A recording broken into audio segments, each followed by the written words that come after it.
ಗ್ಯಾರಂಟಿಯಿಂದ ಹೆಣ್ಣು ಮಕ್ಕಳು ದಾರಿ ತಪ್ಪಿದ್ದಾರೆ ಅನ್ನುವಂತ ಒಂದು ಸ್ಟೇಟ್ಮೆಂಟ್ ಅನ್ನ ಎಚ್ ಡಿ ಕುಮಾರಸ್ವಾಮಿ ಅವರು ನೀಡಿದ್ರು. ಇದು ವಿವಾದ ಆಗ್ತಾ ಇದ್ದಂತೆ ಈಗ ಸ್ಪಷ್ಟನೆಯನ್ನ ಕೊಟ್ಟಿದ್ದಾರೆ ಮಾಜಿ ಸಿಎಂ ಎಚ್ ಡಿ ಕುಮಾರಸ್ವಾಮಿ. ಮಹಿಳೆಯರಿಗೆ ನೋವಾಗಿದ್ರೆ ವಿಷಾದವನ್ನ ವ್ಯಕ್ತಪಡಿಸ್ತೇನೆ, ನಾನು ತಪ್ಪು ಮಾತಾಡಿಲ್ಲ, ಆದ್ರೂ ಕೂಡ ವಿಷಾದವನ್ನ ವ್ಯಕ್ತಪಡಿಸ್ತೀನಿ ಅಂದಿದ್ದಾರೆ ಎಚ್ ಡಿ ಕುಮಾರಸ್ವಾಮಿ.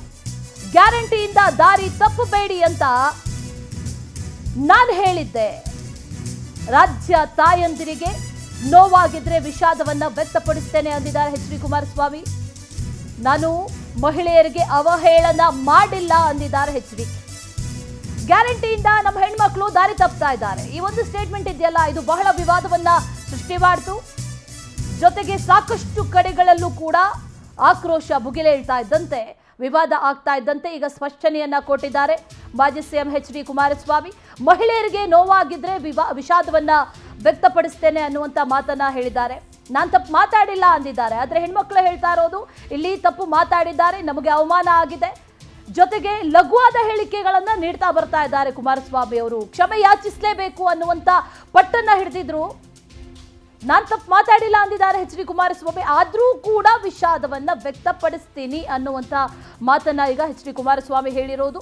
ಗ್ಯಾರಂಟಿಯಿಂದ ದಾರಿ ತಪ್ಪಬೇಡಿ ಅಂತ ನಾನು ಹೇಳಿದ್ದೇನೆ ಅನ್ನುವಂಥ ಮಾತನ್ನ ಈಗ ಎಚ್ ಡಿ ಕುಮಾರಸ್ವಾಮಿ ಅವರು ಹೇಳಿರೋದು. ಆದ್ರೆ ಆಕ್ಚುಲ್ ಆಗಿ ಹೇಳಿರೋದು ಗ್ಯಾರಂಟಿಯಿಂದ ದಾರಿ ತಪ್ಪಿದ್ದಾರೆ ಅನ್ನುವಂಥ ಮಾತನ್ನ ಹೇಳಿದ್ರು. ಈಗ ವಿಷಾದವನ್ನ ವ್ಯಕ್ತಪಡಿಸಿದ್ದಾರೆ, ಆದ್ರೆ ಕ್ಷಮೆಯನ್ನ ಯಾಚಿಸುವಂತ ನಿಟ್ಟಿನಲ್ಲಿ ಕ್ಷಮೆ ಯಾಚಿಸಬೇಕು ಅಂತ ಈಗ ಸಾಕಷ್ಟು ಮಹಿಳೆಯರಾಗಿರ್ಬೋದು, ಜೊತೆಗೆ ಕಾಂಗ್ರೆಸ್ ಕೂಡ ಅದೇ ವಿಚಾರವನ್ನ ಕೂಡ ಹೇಳ್ತಾ ಇದೆ. ನಾನು ಮಹಿಳೆಯರಿಗೆ ಅವಹೇಳನ ಮಾಡಿಲ್ಲ ಅಂದಿದ್ದಾರೆ ಎಚ್ ಡಿ ಕುಮಾರಸ್ವಾಮಿ. ಈಗ ಪ್ರೆಸ್ ಮೀಟ್ ಅನ್ನು ನಡೆಸಿದ್ರು, ಸುದ್ದಿಗೋಷ್ಠಿಯನ್ನು ನಡೆಸಿ ಮಾತಾಡಿದ್ರು, ಒಂದಷ್ಟು ವಿಚಾರಗಳ ಬಗ್ಗೆ ಕಿಡಿಕಾರದ್ರು ಎಚ್ ಡಿ ಕುಮಾರಸ್ವಾಮಿ ಕೂಡ. ಆ ಸಂದರ್ಭದಲ್ಲಿ ತಮ್ಮ ಹೇಳಿಕೆ ಏನಿದೆ ಇದೀಗಾಗಲೇ ವಿವಾದವನ್ನು ಸೃಷ್ಟಿ ಮಾಡ್ತಾ ಇರೋದು ಅವ್ರಿಗೆ ಗೊತ್ತಾಗಿದೆ. ಜೊತೆಯಲ್ಲಿ ಆಕ್ರೋಶಗಳು ಕೂಡ ಈಗಾಗಲೇ ಸಾಕಷ್ಟಿದೆ.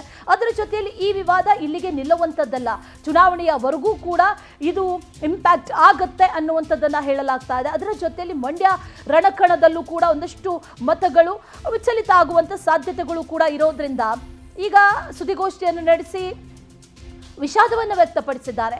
ಮಹಿಳೆಯರಿಗೆ ನೋವಾಗಿದ್ರೆ ವಿಷಾದವನ್ನ ವ್ಯಕ್ತಪಡಿಸ್ತೇನೆ ಅಂದಿದ್ದಾರೆ. ರಾಜ್ಯದ ತಾಯಂದಿರಿಗೆ ನೋವಾಗಿದ್ರೆ ವಿಷಾದವನ್ನ ವ್ಯಕ್ತಪಡಿಸ್ತೇನೆ ಅಂತ ಹೇಳಿದ್ದಾರೆ ಎಚ್ ಡಿ ಕುಮಾರಸ್ವಾಮಿ. ಇದು ಸುದ್ದಿಗೋಷ್ಠಿಯನ್ನ ನಡೆಸಿ ಮಾತಾಡಿದ್ರು ಕುಮಾರಸ್ವಾಮಿ.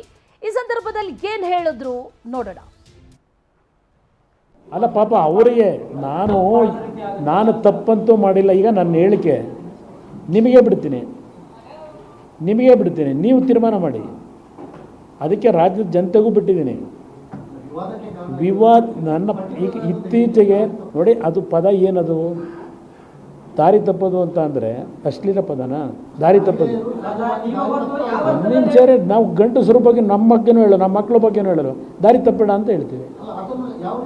ನಾನು ಹೇಳ್ತಾ ಇರೋದು, ಅದರ ಅರ್ಥ, ನಾನು ಹೇಳಿರ್ತಕ್ಕಂಥ ಅರ್ಥ, ಈ ಗ್ಯಾರಂಟಿ ಸ್ಕೀಮ್ಗಳಿಗೆ ಮಾರು ಹೋಗಿ ಈ ರಾಜ್ಯದ ಖಜಾನೆ ಲೂಟಿ ಏನಾಗ್ತಾ ಇದೆ, ನಿಮ್ಮನ್ನು ಸಾಲಗಾರರಿಗೆ ಏನು ಮಾಡ್ತಾ ಇದ್ದಾರೆ ಶಾಶ್ವತವಾಗಿ, ಅದಕ್ಕೆ ಮಾರು ಹೋಗಿ ಈ ಕಾರ್ಯಕ್ರಮಗಳಿಗೆ ಈ ರಾಜ್ಯದ ಸಂಪತ್ತು ಬೇರೆ ಬೇರೆ ರೀತಿ ಲೂಟಿ ಮಾಡೋದು ಒಂದು ಭಾಗ. ಸಾಲದ ಹೊರೆ ಈ ರಾಜ್ಯದ 6.5 ಕೋಟಿ ಜನತೆ ಮೇಲೆ ಹೊರಿಸ್ತಾ ಇದ್ದಾರೆ. ಇದಕ್ಕೆ ನೀವು ಬೆಲೆ ತೆರಬೇಕಾಗತ್ತೆ.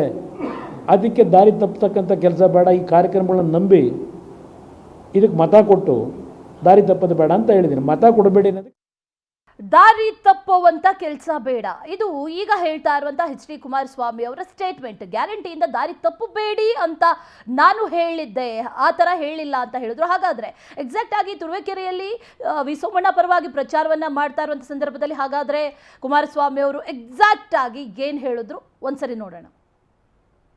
ಇವತ್ತು ಸರ್ಕಾರ ಕಳೆದ ಚುನಾವಣೆಯಲ್ಲಿ 5 ಗ್ಯಾರಂಟಿಗಳನ್ನು ಘೋಷಣೆ ಮಾಡಿ ನನ್ನ ಹಳ್ಳಿಯ ತಾಯಂದಿರು ಸ್ವಲ್ಪ ದಾರಿ ತಪ್ಪಿದ್ದಾರೆ. ಅವರ ಬದುಕು ಏನಾಗುತ್ತೆ ಅನ್ನೋದನ್ನ ಯೋಚನೆ ಮಾಡಬೇಕಾಗಿದೆ.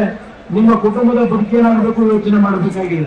ಇವತ್ತು ಈ ಸರ್ಕಾರ ಕಳೆದ ಚುನಾವಣೆಯಲ್ಲಿ 5 ಗ್ಯಾರಂಟಿಗಳನ್ನು ಘೋಷಣೆ ಮಾಡಿ ನನ್ನ ಹಳ್ಳಿಯ ತಾಯಂದಿರು ಸ್ವಲ್ಪ ದಾರಿ ತಪ್ಪಿದ್ದಾರೆ.